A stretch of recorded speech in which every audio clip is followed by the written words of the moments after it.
Chaque pays a son dessous. Le Pakistan ne fait pas exception. Derrière les mosquées anciennes, les marchés colorés et les rituels insolites habituellement montrés aux touristes, il y a toujours une vraie vie de peuple. Nous sommes arrivés au Baluchistan, une province actuellement fermée ou, comme on dit dans les ambassades, fortement déconseillée à la visite. Nous sommes venus voir de nos propres yeux ce qui se cache derrière le rideau des interdits, comment vivent les gens qui craignent pour leur vie au quotidien. Et surtout, à quel danger ils doivent faire face. Pour l'avenir, je dirais que le jour d'aujourd'hui sera l'un des plus difficiles et des plus dangereux de toute l'expédition. C'est juste une sorte de cauchemar. Jusque-là, la route a été longue. Dans ces endroits, même un mouvement ordinaire peut se transformer en un blockbuster bourré d'action.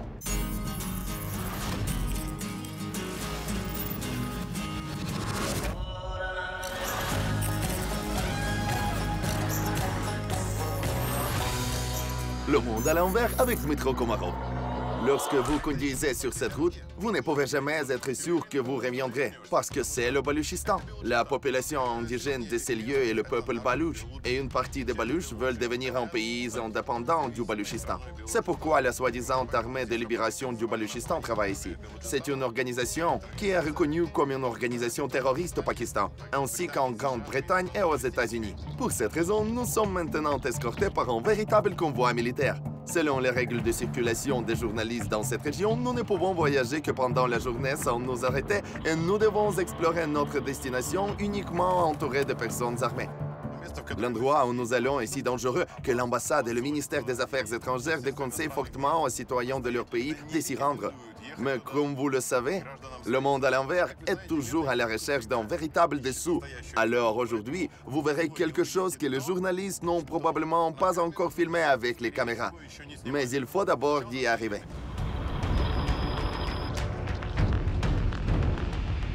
Nous entrons dans une zone particulièrement dangereuse. Maintenant, nous serons accompagnés d'une autre voiture de sécurité, avec une mitrailleuse, vous voyez? La mitrailleuse est montée sur le toit. Nous avons environ 20 gardes maintenant. Les attaques et les fusillades sont fréquentes ici. On craint que l'arrivée d'un journaliste étranger ne provoque un conflit. Mais même un tel nombre de gardes paramilitaires, pour être honnête, ne donne pas de confiance totale. Vous êtes constamment sous pression. Mais comme il s'avère plus tard, les terroristes ne sont en aucun cas la seule cause de danger et de nombreux décès dans cette région. Ici, les amis, nous nous approchons de ces petits terrils. Et ce n'est pas par hasard que j'ai utilisé ce terme, car nous sommes arrivés à l'endroit où le charbon est extrait. Le Pakistan ne peut pas se vanter de plus grandes réserves de charbon, mais la façon dont il est exploité et les conditions dans lesquelles les gens travaillent ont fait de l'industrie charbonnière l'une des plus dangereuses et des plus inhumaines du pays. Au Baluchistan, le commerce du charbon est l'une des principales sources de revenus. Il y a plus de 3000 mines ici. Nous sommes arrivés dans une mine de la région de Duki, célèbre pour la forte production de charbon au Pakistan. La plupart des mines qui produisent du charbon au Pakistan sont privées, et comme vous pouvez le constater, elles n'ont rien de commun avec nos mines ukrainiennes. Cela ressemble plutôt aux mines illégales. Voici du charbon, de l'or noir. Mais ce qui est intéressant, c'est exactement comment il est extrait ici. Bonjour, assalamu alaikum. Dima, le programme Le Monde à l'envers. Je suis Agir Aher, le propriétaire de la mine. Comment estimer le volume de votre mine? Quelle est sa taille? La profondeur de la mine est de 3 km. 3 km de profondeur? Pas vrai. Oui, 3 km. Eh bien, comment cela peut-il être? Nous avons en Ukraine la plus profonde mine d'1,5 km. C'est un équipement spécial qui est très sérieux. Il y a une grosse mine ici. Elle a une profondeur de 6 km. 6? 6? Oui. Selon les chiffres officiels, la mine la plus profonde du monde se situe en Afrique du Sud. Sa profondeur de 4 km. L'on y extrait de l'or. Ainsi, les chiffres que vient d'annoncer le propriétaire de cette mine sont, pour le dire gentiment, incertains. Mais aujourd'hui, nous aurons l'occasion de tout vérifier nous-mêmes. Eh bien, voyons à quoi elle ressemble. Je vais vous demander de m'emmener sur place pendant quelques heures, afin que je puisse à la fois voir et participer au processus. Bien, maintenant, je vais tout vous montrer. Vous êtes notre invité, allez. C'est votre voiture là-bas? Oui, c'est le mien. Il est clair que le propriétaire de la mine possède un Land Cruiser. Oui, j'ai beaucoup d'argent. De bons revenus en général? Oui, très bons. Ici, ils ne sont pas farouches. Ici, ils affichent leur richesse. Un homme est venu et a montré son Land Cruiser, une belle voiture. Mais nous sommes plus intéressés par le charbon. Regardons le charbon. Notre charbon est le meilleur du Pakistan. Une tonne coûte 20 000 roupies. C'est un peu plus de 100 $. Selon le propriétaire, sa mine produit 300 000 tonnes de charbon par mois, et cela signifie que le revenu de l'entreprise est supérieur à 36 000 $ par mois. Beaucoup d'argent pour le Pakistan. Puis je regardais. Le charbon s'est formé pendant des centaines de millions d'années. Il s'agit d'une large couche profonde du sous-sol. Elle est formée de plantes qui ne reçoivent pas d'oxygène et sont soumises à de très fortes pressions depuis des millions d'années. Par exemple, notre charbon ukrainien, il a en moyenne de 300 à 350 millions d'années. Regardez, il y a même de l'or ici. Oh, regardez, imaginez que l'on trouve même de l'or. Pouvez-vous montrer la technologie que vous utilisez pour extraire le charbon de 3 km? Allez, je vais vous montrer. Voici quelques générateurs primitifs. Des rails très primitifs. Ce sont essentiellement des coins assemblés et bien avec des rivets métalliques. Regardez, il vacille quand vous marchez dessus. Ici, tout est vivant. C'est là que va le chariot, n'est-ce pas? Oui, à partir de là. Ce moteur démarre le chariot. Et ce câble que vous voyez fait 3 km de long. Le chariot descend au fond de la mine et en apporte le charbon. Il prétend qu'il y a 3 km de câble. Et c'est ton téléphone pour contacter les employés qui sont dans la mine. Pour passer un appel, vous devez attacher ce fil ici. Mais ici, les amis, pour passer un appel, il touche le fil du poste de commandement. Une technologie super moderne dans les mines pakistanaises. En fait, je n'ironise pas. C'est à la fois drôle et triste. Car malheureusement, c'est comme ça ici. Un tube sur une ficelle, une sorte de vieux siège, un moteur primitif. Il semble que le propriétaire est fier au maximum de cet équipement fait maison et le conducteur démontre comment fonctionne cette unité innovante et montre comment le chariot descend dans la mine. Mais même la simple vue de tous ces appareils est déjà terrifiante. Nous avons 30 personnes travaillant en 3 équipes, 10 personnes par poste, et chacun a son propre gestionnaire. Dans de tels sacs, nous envoyons le déjeuner dans les mines. Ce sont des galettes de mineurs. Ils mangent et gagnent en force. Ceci, c'est un casse-croûte, comme nous l'appelons, le petit frein, une collation. Ce mot est né dans le Donbass. Quand on mange, on ralentit le travail. C'est comme ça qu'ils mangent ici. C'est un pain plat. Ce sont des pommes de terre et du thé. Voici la nourriture de base des mineurs au Pakistan. Au fait, nous ne buvons pas de thé avec du lait. Pourquoi? Tout le Pakistan en boit. Les employés ne peuvent pas boire de thé avec du lait. Ensuite, leur estomac leur fait mal et ils ne peuvent pas travailler. C'est pourquoi ils boivent du thé noir. Et ils ne mangent pas de viande, seulement des légumes, des pommes de terre, par exemple. Oui, le propriétaire de la mine est préoccupé par la santé de ses travailleurs. Mais à en juger par les informations de l'actualité, il faut plutôt s'inquiéter de leur survie. Dans le réseau, on trouve constamment les infos sur la mort des mineurs au Baluchistan. Selon la Fédération centrale des mineurs du Pakistan, entre 100 et 200 mineurs meurent ici chaque année à la suite des accidents, des effondrements ou des explosions de gaz. Et ce ne sont que des données officielles. Pourquoi cela se produit? Nous allons essayer de le comprendre. Je présenterai? Oui, j'ai appelé le directeur, il vous amènera. Bien, je comprends qu'il vaut mieux ne pas salir ses vêtements blancs. Oui, c'est certain. Eh bien, mes amis, allons au donjon. Nous pourrons ensuite en tirer une conclusion sur la sécurité. Allons-nous descendre d'ici directement dans le chariot? Oui. On va s'asseoir ici et descendre en bas, non? Si. Mon Dieu! Impossible. C'est effrayant à imaginer. Juste pour que vous compreniez, pour la descente des mineurs dans les mines normales, des ascenseurs spéciaux sont utilisés. Des cages, ce sont des cabines non basculantes. Et nous, sur un chariot fragile pour l'enlèvement du charbon fixé avec un vieux câble, descendrons dans les mines dont la profondeur, selon le propriétaire, est de 3000 mètres. Vous écrivez souvent dans les commentaires à quel point Sacha et moi sommes intrépides. J'ai donc peur de m'asseoir sur ce chariot et d'y descendre parce qu'il ne répond à aucune norme de sécurité. Et c'est mal fait. Ce sont les casques pour nous avec Sacha, n'est-ce pas? Oui, pour la sécurité. Honnêtement, je suis tellement inquiet, je donne l'équipement à Sacha. Je pense que c'est effrayant. Nos mineurs travaillent dans les meilleures conditions. Les amis, eh bien, nous avons toujours été des aventuriers, mais c'est probablement le top des aventures. Honnêtement, mon cœur bat. Donne s'il te plaît des caméras. Je demanderai au guide les caméras.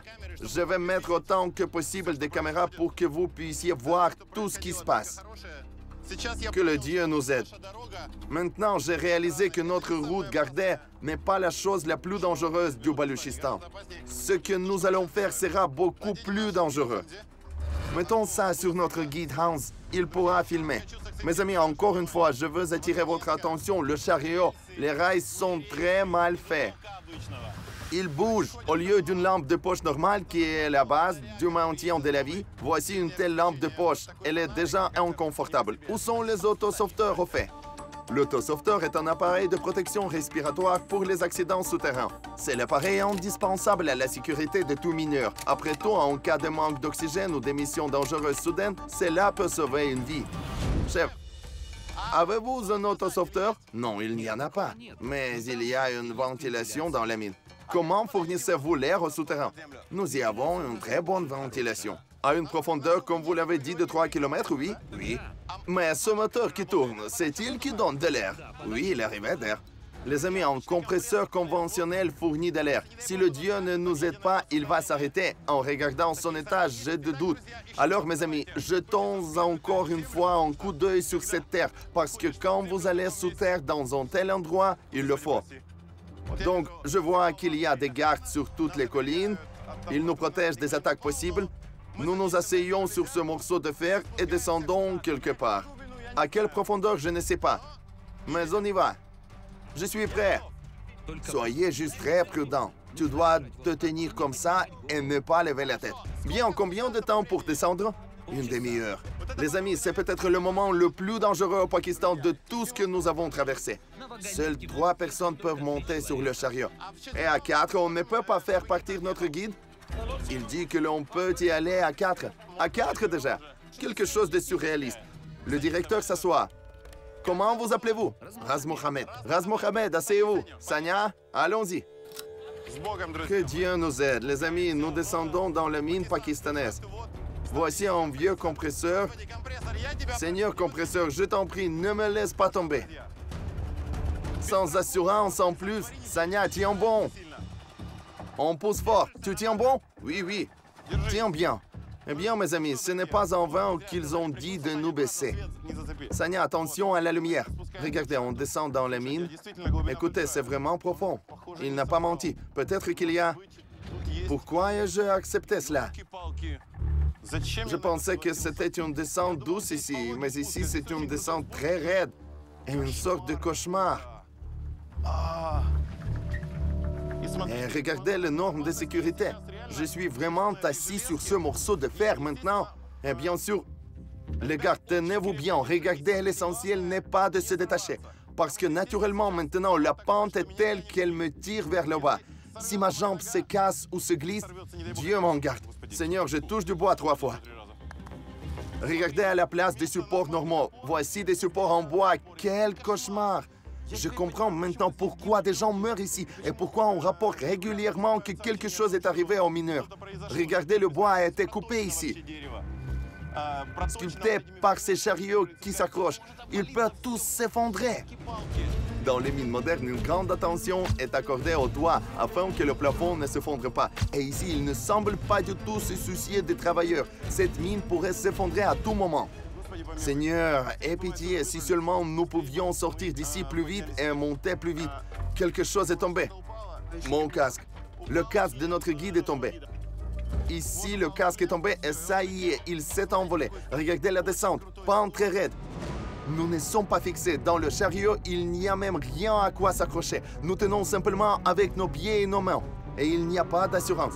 Soyez prudents avec vos pieds. Avec les jambes, je comprends qu'il faut faire attention. Si je tombe, c'est la mort inévitable. Au fait, c'est un peu parti. Oh, il faut se baisser. Il n'y a généralement pas assez d'espace ici. Allons-y. Mieux vaut aller plus vite. Soudain, nous nous sommes arrêtés devant le tunnel qui se rétrécit fortement. Il n'est pas clair du tout comment arriver ici, alors le directeur a commencé à nous transférer. Qu'il enlève sa jambe et tu bouges un peu. C'est une sorte de cauchemar. Attention, Sanya, ne tombe pas, tu vas tomber. Il faut changer un peu de place pour que les jambes soient des deux parties de la plateforme. Alors maintenant, on change de place, mes amis. La chose la plus importante ici est de ne pas tomber. Sacha, baisse doucement ta jambe. Mets bien ton pied ici sur la plateforme. Tiens, voici la plateforme ici, parce qu'il y a une pente très raide. Et tu montes. Moi, non? Mais les amis, je tiens, mais il faut m'allonger. Et ne bougez pas vers la droite. Mes amis, c'est un cauchemar. Maintenant, nous avons reposé nos pieds. Nous nous sommes allongés. Vous me voyez, le guide, Sanya. Sanya, qu'en penses-tu? Rien. Et les mineurs pakistanais descendent comme ça tous les jours. Si vous vous plaignez toujours des embouteillages, regardez simplement comment les gens se rendent au travail ici. Nous sommes partis. Sanya, la tête. La tête. Oh! Ça me touche presque. L'horreur. Faites attention. Ça me touche presque. C'est juste une sorte de cauchemar. L'horreur. Le cauchemar. Il passe à peine. Oh, il est fort probable qu'il ait touché le casque. Penche la tête. Il faut s'allonger. Ma plus grande crainte est que nous revenons, je ne sais pas pourquoi. Regardez au loin. C'est ainsi que les mineurs pakistanais travaillent dans des conditions infernales. Oh, chaque son est terrible. J'ai peur que quelque chose se casse. Je ne comprends pas. On y retourne? Pourquoi? Je ne vous conseille pas d'aller plus loin. Nous voulons voir où le charbon réel est extrait. Il dit que c'est très dangereux. Nous sommes 4 personnes assises dans ce chariot et pour être honnête, mon cœur est un peu... Et si le chariot tombe, eh bien, imaginez à quelle vitesse nous volerons. Dieu nous en protège. Oh mon Dieu! On dirait que je ne suis pas le seul à avoir peur, mais aussi le gérant qui devait nous montrer le travail de la mine. Il s'est rendu compte que nous ne pouvions tout simplement pas descendre tous ensemble. Après tout, 3 ouvriers descendent généralement dans la mine sur un tel chariot. Nous sommes 4. Elle peut tout simplement ne pas le supporter. À quelle fréquence les accidents se font-ils? Souvent. Depuis combien d'années travaillez-vous? Nous ne sommes pas ici depuis longtemps. Quelqu'un travaille 5 mois, quelqu'un en peut plus. Maximum 1 an. Les gens ont peur de travailler ici pendant plus d'1 an. Ils craignent pour leur vie, pour leur santé. Dites-moi honnêtement, s'il vous plaît, combien de personnes meurent ici chaque mois? Je comprends qu'ici, les décès sont tout simplement inévitables. C'est sûr que c'est une chose courante. Chaque année, au moins 13 à 14 personnes meurent. Quelles sont les causes des décès? Un effondrement ou quand l'air se termine, la suffocation? Le plus souvent, le câble que l'on voit maintenant se déchire ou des pierres tombent. Et quand le chariot tombe, la personne meurt à 100%.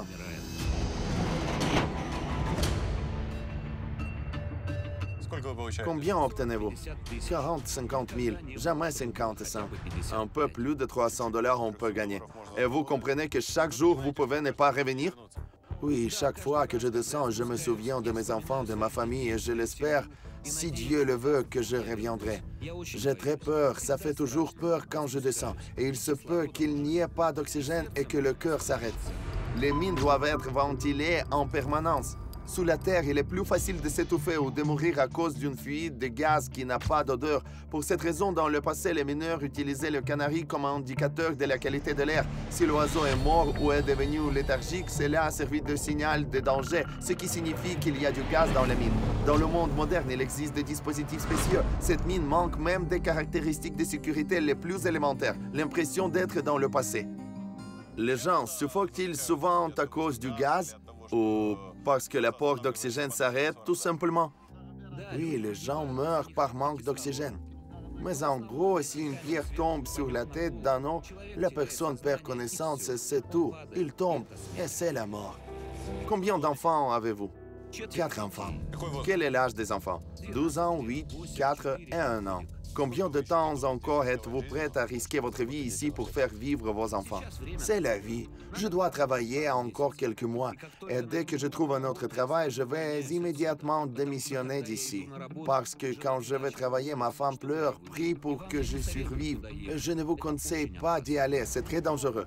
Aucun de vos dirigeants ne dira jamais ce que vous venez de dire. Merci beaucoup d'être une personne aussi courageuse et franche. Je souhaite sincèrement que vous quittiez ce travail le plus tôt possible. Et notre conversation avec vous est notre secret. Parce que dans non, vous aurez aussi de gros problèmes s'ils découvrent de quoi nous avons parlé, et nous aussi. Et quand le programme sortira, vous ne travaillerez plus ici. Il sortira plus tard que dans 2 mois. Merci. Mes amis, nos mines ukrainiennes sont tout simplement des mines super avancées et super modernes. Et je suis vraiment fier de nos mines, de nos mineurs ukrainiens, de leur travail héroïque. C'est aussi associé à un risque pour la vie au quotidien. Même quand il y a des équipements super modernes, même quand il y a tous les systèmes de sauvetage, il y a toujours du danger. Mais ici, la descente dans cet abîme s'apparente au suicide de tous les jours. Et les travailleurs eux-mêmes disent que c'est très dangereux. Nous avons rarement eu de tels cas où je me suis arrêté au milieu de route. Et puis, nous n'avions pas voulu aller plus loin. Mais alors, je crois à Homme. Il dit, les gars, n'allez pas plus loin, non. Et vous savez, je veux que vous regardiez le programme Le Monde à l'envers pendant longtemps. Et Sacha et moi, nous avons des familles. Notre guide a une famille. Nous avons tous des parents, des amis. Et même nous avons des moments où je dis « stop ». Pas plus loin. Maintenant, alors que nous sommes à environ 150 mètres de la sortie, il y a encore de l'air ici, mais il n'y aura plus d'air plus loin. Si ce vieux moteur tombe en panne, si ce compresseur tombe en panne, c'est fini. Il n'y a pas d'autosauveteur. Dans le monde, personne ne travaille comme ça. Et c'est aussi important pour moi de connaître l'opinion d'une personne qui vient d'une région ouvrière. Es-tu prête à aller plus loin? Non, je veux voir ma fille. Au cours des 10 années d'histoire du programme, il n'y a pas eu de tel moment où Sanya a dit non. Il n'y avait tout simplement pas. Bien que nous ayons beaucoup de moments associés au risque pour la vie. Sortons d'ici. Seigneur, sortons d'ici rapidement, parce que sinon, mes amis, il s'agit peut-être d'une forte probabilité du dernier épisode du programme Le Monde à l'envers. Ce n'est pas une exagération, car tout peut s'effondrer. Le câble peut se déchirer. Sanya, revenons en arrière.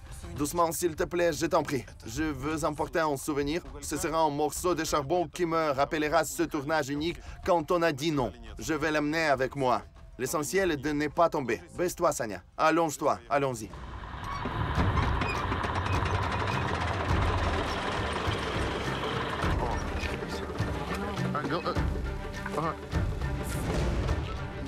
La tête.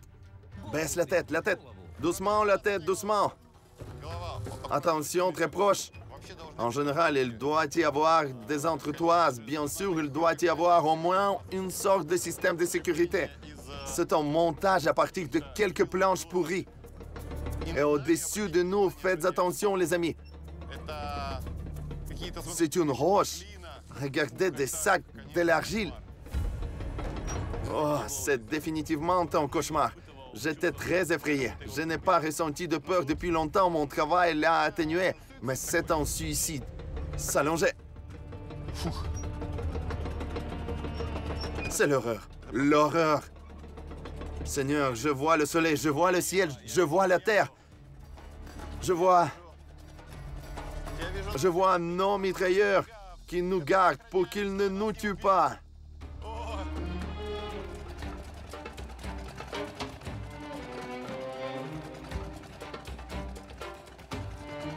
Seigneur, merci de nous avoir sortis de là. Malheureusement, je n'ai pas pu descendre jusqu'au bout pour voir comment les gens travaillent. Mais déjà, une voie aussi extrême vers le lieu de travail montre qu'il y a encore plus de profondeur, là où l'on risque de se retrouver sans air à tout moment, un véritable enfer. Il est strictement interdit d'utiliser de telles lanternes. Dans aucune autre mine au monde, les mineurs qui cherchent du charbon n'utilisent de telles lanternes. Le charbon qui rend les gens millionnaires, milliardaires. Vous voyez, le propriétaire est arrivé dans un Land Cruiser et a dit « Je ne descendrai pas dans les mines, je donnerai un ouvrier ». Mais a couru et a montré la voiture. Parce qu'il en est fier. Il dit qu'il gagne beaucoup d'argent. Et les gens reçoivent un maximum de 200 à 3 dollars par mois et meurent. Je suis furieux. Je n'ai jamais vu nulle part des conditions de travail aussi infernales.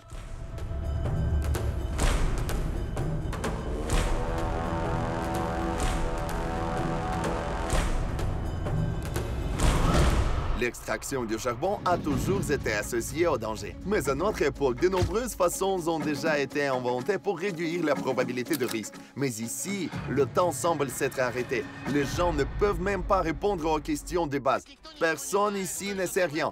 Pire encore, personne ne dispose d'informations fiables. En montant, on nous a dit que le compresseur fournissait de l'air. Non! Ce n'est pas de l'air respirable, c'est de l'air pour un marteau-piqueur pneumatique. Mais l'air vient d'une manière différente. Qu'est-ce que tu m'as dit que le moteur sert à respirer? C'est pour le marteau-piqueur. Je ne suis pas allé à l'école, je ne m'y connais pas. Et vous ne savez pas? Et vous ne connaissez pas la profondeur, oui? Personne ne sait. Personne ne connaît la profondeur, personne ne comprend la technologie, personne ne sait de quel type de moteur il s'agit, personne ne sait quelle profondeur, quelle épaisseur du réservoir où il se trouve. Personne ne sait rien, un gâchis complet. C'est la raison du danger. Une fois de plus, j'étais convaincu d'avoir fait ce qu'il fallait quand j'ai décidé d'arrêter de filmer dans la mine. Les mineurs du Baloutchistan sont constamment tués ou blessés. Tout le monde est conscient des risques, mais ils continuent à travailler sous terre pour un sou. Des représentants des couches les plus pauvres de la population viennent travailler ici. Ceux qui n'ont tout simplement pas d'autre choix. Ils ont besoin de nourrir leur famille. Littéralement, un quart d'heure plus tard, nous avons eu l'occasion de voir ces casse-cou. Un chariot avec des mineurs a quitté le tunnel souterrain. Assalamu alaikum. Assalamu alaikum. Assalamu alaikum. Assalamu alaikum. Les gars, tout d'abord, je veux dire que vous êtes de vrais héros. Je vous applaudis. Vous êtes très courageux et forts. Quels sont vos noms? Ali Jean. Atelhan. Avez-vous peur d'y descendre? Nous avons toujours peur. Mais que faire? C'est du travail. Depuis quand travaillez-vous ici? 2 mois. Combien de temps comptez-vous encore travailler? Nous sommes pauvres. Si nous trouvons un autre travail, alors nous partirons d'ici et nous ne partirons jamais. Les gars, quelle est la profondeur? 3 kilomètres. Et qu'en penses-tu? 3 et demi. Dis-moi, tu travailles à la main? Comment extraire du charbon avec le marteau-piqueur? Combien de temps dure la journée de travail? 8 heures. Maintenant, nous rentrons enfin à la maison, très fatigués. Combien de tours de travail avez-vous au total? 3 tours. Et nous travaillons 24 heures sur 24. Je comprends pourquoi tu n'es pas descendu. Tu sais que tu es le premier qui a voulu descendre là-bas. Je suis le propriétaire et je n'y suis jamais allé de ma vie. Vous n'y étiez pas? Non, jamais. Pour la première fois de ma vie, je vois une telle personne, surtout un étranger qui voulait lui-même descendre là-bas. Les journalistes pakistanais viennent souvent chez nous, mais aucun d'entre eux n'a voulu se rendre dans la mine. Vous êtes très courageux. Merci bien sûr pour ces mots. Mais vous savez, j'ai peur. Je vais le dire honnêtement, j'ai peur pour les gens qui travaillent ici. Combien d'employés avez-vous perdu en 20 ans? Personne n'est mort. C'est-à-dire que les nouvelles ne disent pas la vérité, n'est-ce pas? Le plus souvent, ils meurent à cause de ce câble et c'est la faute des propriétaires des mines qui ne changent pas les câbles à temps. Nous n'avons pas cela et notre mine n'a jamais été montrée aux informations. Même une recherche rapide sur Internet prouve que le directeur de la mine ne dit pas la vérité. Et maintenant, essayez de rechercher sur Google ceux qui sont morts dans les mines de charbon au Pakistan. Vous en trouverez beaucoup. Le réalisateur a refusé de poursuivre l'interview. Il semble que mes questions aient suscité des inquiétudes. Le convoi militaire qui nous accompagnait à organiser ce voyage nous donne l'ordre de terminer le tournage et de partir. Dès que j'ai commencé à aborder le sujet de leur sécurité, un ordre des militaires est immédiatement venu que nous devions quitter la place de toute urgence. Apparemment, la situation est dangereuse et vous devez avoir le temps de vous rendre à un certain endroit pendant la journée. Pour la première fois que j'ai vu, et je n'imaginais même pas qu'une telle chose existe dans le monde. Quand les gens descendent, le chariot est allé, il soulève les gens et il soulève aussi le charbon dans des sacs. Il ne répond à aucune norme. C'est très dangereux, mais les amis, je voudrais vous montrer et vous en dire plus. Mais il faut partir, les militaires nous chassent. Nous n'avons pas le droit. Voici notre accompagnement. Les militaires partout. Sanya tourne doucement la caméra pour ne pas la voir. Ici, une mitrailleuse. Il y a encore des militaires devant. Et là devant aussi des militaires. C'est-à-dire qu'il s'agit d'une opération spéciale, notre tournage. Je vais dans ma voiture pour s'asseoir. Le convoi militaire est déjà parti. Voyez combien de véhicules d'escorte. Probablement 5 voitures. La panique est vraiment montée quand ils ont entendu mes questions. Il est très difficile dans ce cas de décrire mes sentiments, car il est vraiment très douloureux de regarder des gens qui n'ont pas le choix et qui sont obligés de risquer leur vie tous les jours. Et eux-mêmes avouent qu'ils rêvent de quitter ce travail au plus vite et d'en trouver un autre. Car chaque jour, en descendant, ils ne sont pas sûrs de remonter. Je vais vous dire honnêtement, je n'ai pas honte qu'aujourd'hui, pour la première fois, probablement en 10 ans, j'ai dit non. Je ne veux pas, je ne viendrai pas, parce que je comprends que je ne viendrai probablement pas retour. Aujourd'hui, j'ai dit non, et Sacha a dit non. Nous quittons les mines de charbon du Baluchistan. Nous partons explorer davantage cette région. Il peut sembler qu'ils ne savent pas ce qu'est la sécurité, mais ce n'est pas du tout le cas. La sécurité complète dans ces lieux est un luxe. Vous pouvez le vérifier en examinant attentivement l'hôtel dans lequel nous étions installés. C'était le seul endroit où nous avons le droit de vivre et d'où nous ne pouvons pas sortir sans protection. Nous avons inventé une légende selon laquelle nous voulons tourner une publicité pour l'hôtel en remerciement pour l'excellent service. Pour cette seule raison, nous sommes autorisés à tout supprimer, y compris le système de sécurité, et monter la vérité. Regardez de près le mur de cet hôtel. Oh, une forteresse! Tout est décoré avec des caméras de surveillance. Vous ne vous en approcherez pas. C'est l'endroit le plus sûr de la ville, à part la base militaire. Par conséquent, les étrangers qui viennent, s'ils sont des délégations officielles, des diplomates, ils vivent définitivement exclusivement ici. Si ce sont des touristes qui sont venus, il leur est fortement recommandé de vivre ici. Selon les règles de la région, pour le moment, les étrangers ne peuvent se déplacer dans la ville que sous escorte de sécurité et ne vivent que dans des lieux autorisés. Cela est dû au niveau élevé des dangers à Quetta, à un grand nombre d'attaques terroristes et à des rapports d'enlèvement. On y va, on s'arrête.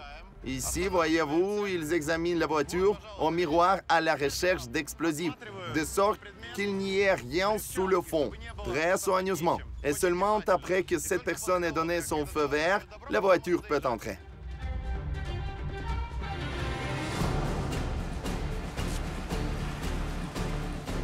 Regardez mes amis, j'arrive. Le premier arrêt est pour vérifier le capot. Peu importe que vous soyez ministre, juste un invité, le capot est toujours ouvert. Le compartiment moteur est inspecté. Une autre personne regarde maintenant le coffre. S'il n'a rien remarqué de suspect, alors il donne le feu vert. La barrière est ouverte et ce système est abaissé. Le voyant vert s'est allumé et puis je dois y aller très doucement. Des dizaines de caméras de surveillance me filment maintenant.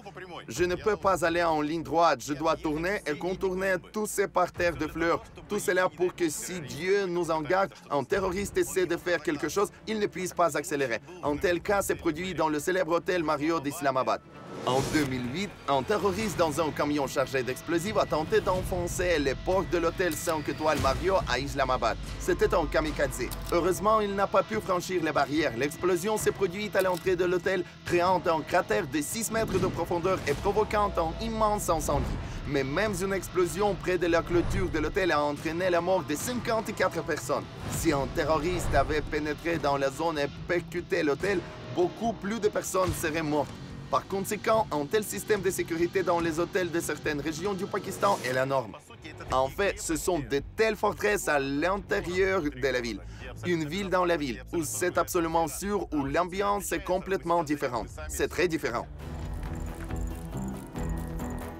Nous allons entrer maintenant, vous verrez par vous-même. Nous n'avons jamais montré d'hôtel dans le programme Le Monde à l'envers. Ce n'est pas dans notre style, mais ici, nous ne pouvions pas nous empêcher de le faire, car c'est une forteresse 5 étoiles.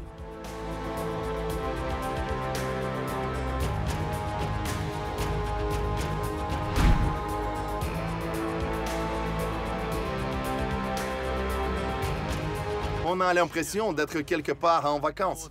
Par exemple, en Égypte, selon le système tout compris 5 étoiles, c'est très calme, calme des hauts murs. Et tout cela se fait dans le style traditionnel du Baluchistan.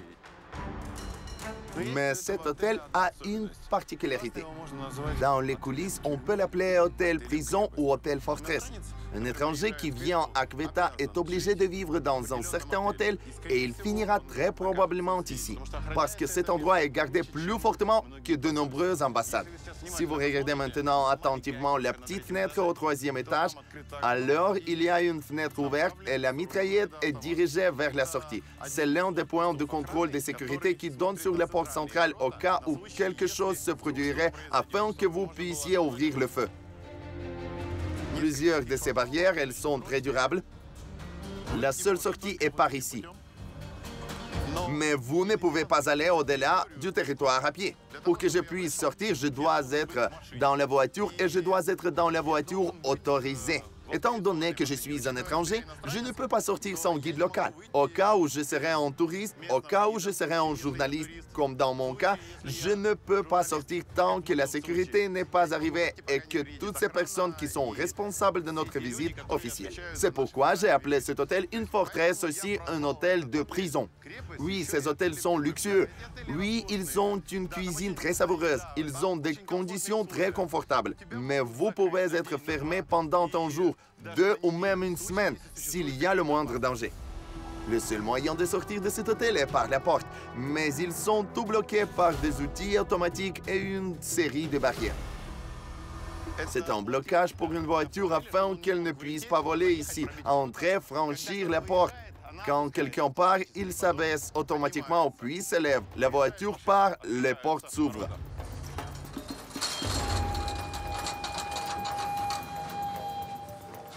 Maintenant, regardez bien. Une fois que... Et encore, l'entrée est bloquée. C'est-à-dire que personne ne peut percuter. De telles barrières peuvent même arrêter une voiture ou un camion blindé. Regardez droit devant. Le canon de la mitrailleuse donne également sur ces portes. Un autre garde. Assalamu alaikum, monsieur. S'il vous plaît, dites-moi que vous gardez cette sortie, n'est-ce pas? Oui. Quelles sont vos responsabilités? Surveiller que personne n'apparaisse à partir de là? Oui, c'est mon devoir. S'il se passe quelque chose, si quelqu'un essaie de percuter, le feu s'ouvrira immédiatement. Autrement dit, il y a beaucoup de mitrailleurs ici. Assalamu alaikum. Quel est votre nom? Réazemon. Réazemon, je pense que cet hôtel est mieux gardé que n'importe quelle ambassade. Oui, c'est certain. Combien êtes-vous ici? 27 dans la première équipe, 27 dans la seconde. 27 gardes armés à chaque tour de travail. Toute une foule de mitrailleurs armés jusqu'aux dents non seulement gardent les invités, mais ne les laissent pas non plus sortir sans autorisation. Sur le toit, il y a une tour d'observation avec un officier armé qui garde tous sous la menace d'un arme 24 heures sur 24. Vraiment une présence 5 étoiles, elle est très cool. Le système d'entrée de l'hôtel lui-même ressemble presque à un aéroport. Vous devez passer par un détecteur de métaux. Tout est scanné.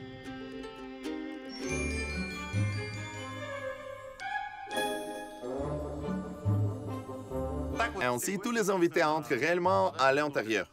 Et seulement après cela, vous êtes déjà dans la cour ou la fontaine, la beauté. Et seulement après cela, vous pourrez enfin vous rendre à la réception ou dans votre chambre. Oh, vous entrez dans un monde totalement différent. Regardez. Les décorations, les lustres, les tapis sur les murs, tout est dans un style balouche traditionnel. C'est dans cette soi-disant forteresse-prison qu'il y a des chambres pour les présidents et les invités VIP étrangers. Et vous pouvez montrer la pièce la plus cool de la suite présidentielle? Patientez une seconde, le directeur viendra.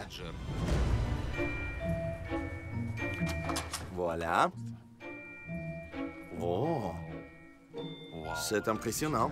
La décoration de la chambre est traditionnelle. Pas d'or, pas de lustre en cristal, pas d'autres fioritures. C'est le style traditionnel, mais ici, la principale richesse est la sécurité. Combien de personnes peuvent être dans cette pièce? La salle elle-même est une chambre double, et cette salle est destinée aux réunions ou aux conférences. Imaginez une chambre double, la plus chère. Voici la chambre. Tout est aussi très beau. Il y a un lieu de travail, un bureau. Il y a aussi un tapis traditionnel du Balouchistan. Et les amis, une rareté pour le Pakistan. Même une salle de bain. Et pas seulement des toilettes, mais aussi un bidet. Je vais vous dire, pour le Pakistan, c'est juste le niveau de chic. Ici, probablement, les invités les plus haut placés s'arrêtent. Oui. Quel est le prix d'une chambre par nuit? 84 000. Alors, les amis, 500 $ par jour avec les taxes, c'est cette suite présidentielle. Nous vous montrerons également notre chambre, la plus modeste.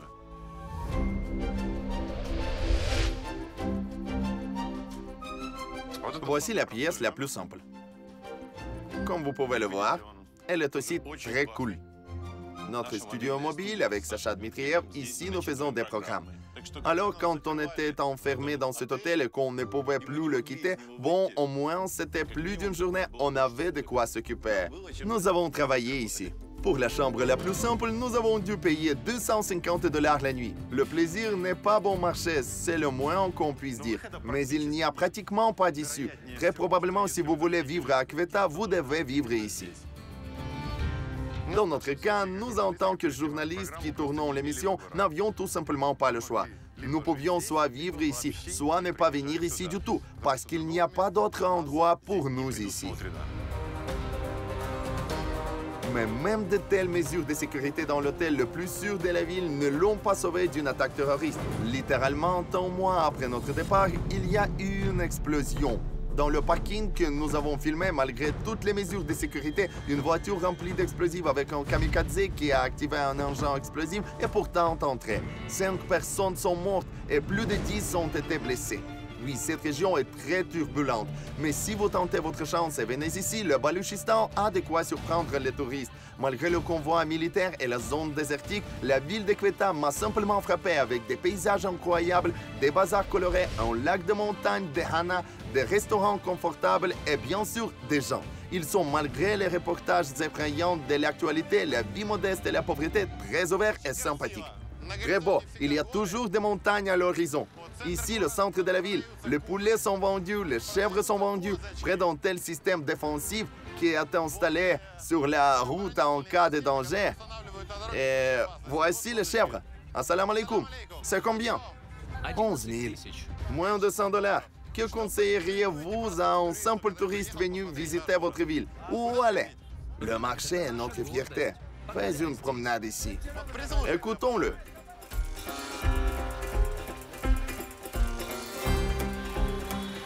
Voici quelque chose d'intéressant. Assalamu alaikum. C'est quoi? Une pommade pour le visage. Une pommade pour le visage? Pour la peau sèche des mains et du visage. Puis-je essayer? Oui, appliquez sur le visage et les mains. De quoi préparez-vous la crème? De l'essence? De l'essence? Non, ça sent bon. Ça sent le spa. Ça ne peut pas être de l'essence. Des arômes y sont ajoutés. L'odeur incroyablement agréable. Ces nuances florales. Pour les mains, pour le visage, à côté des chèvres, à côté des coqs, voici un centre hétéroclite si contrasté de la ville. C'est très important quand on voit des femmes de ne pas les filmer. Dans cette ville, cette règle ne peut être enfreinte. Il vaut mieux détourner l'objectif car ils peuvent vraiment vous tuer pour être venus filmer une femme. La vie ici semble calme et mesurée. Mais parfois, si vous regardez attentivement, les rues des marchés avec des vendeurs souriants semblent très inhabituelles. Il y a quelque chose qui unit certains des habitants et nous. Jeune homme, quel est votre nom? Je m'appelle Isgar Ahmed. Isgar Ahmed, tu as l'air très européen. Tout est grâce à Dieu. Je suis local. Tu es Pashtun ou Balouche? Pashtun. Et regarde, mets-toi près de moi. On a les mêmes yeux. Oui, les mêmes. Comme il est intéressant que de nombreux Pashtuns ressemblent vraiment à des Européens. Êtes-vous d'Europe? L'Europe, bien sûr, l'Ukraine. Savez-vous où se trouve l'Ukraine? En Europe, au centre de l'Europe.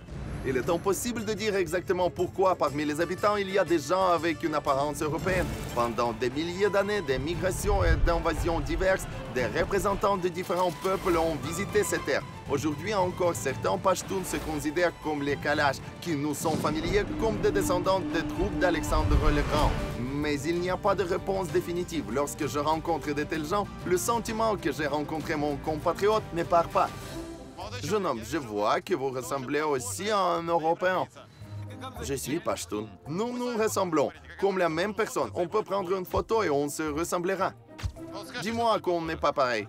Vous êtes aussi un Pashtun. Deux Pashtuns. Ici, on fait à Kveta environ 50% de Pashtuns et 50% de Balouches. Les étrangers sont rares vus ici. Mais les invités sont toujours les bienvenus. Ils sont fiers de leur terre et rêvent qu'elle devienne sûre de que possible. Et les nouvelles ne concernaient pas les attaques terroristes et les dangers, mais des endroits incroyables où chaque touriste pourrait venir.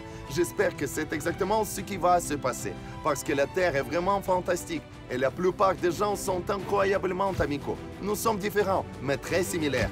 Et plus tôt les temps calmes et paisibles arriveront au Baluchistan, plus tôt le monde entier pourra découvrir cette région incroyablement belle et intéressante pour découvrir un monde complètement nouveau. Le Baluchistan a de quoi surprendre. Regardez dans le programme suivant. Nous verrons comment l'histoire se crée. Sous mes pieds se trouvent des kilomètres de labyrinthes et de grottes souterrains. Découvrons quel message les Pakistanais laissent aux gens du futur lointain. Le couloir est souterrain, il est sans fin. Et quoi font les locaux? Quand viendra la fin du monde, personne ne le sait. Mais il viendra certainement, et ainsi de suite. Nous verrons comment au Pakistan ils sauvent l'écologie de la planète entière. J'ai l'impression d'être soit à Pripyat, soit dans la zone d'exclusion de Fukushima. Découvrez pourquoi il est devenu l'un des métiers les plus dangereux au monde. Tout le navire a pris feu quand ils ont commencé à le couper. J'étais l'un de ceux qui ont ramassé les corps des personnes qui ont été jetées par l'explosion. Et montreront comment d'énormes navires sont réduits en poussière à main nue. Une autre pièce du moteur a été cassée. Juste un géant est tombé juste devant nos yeux.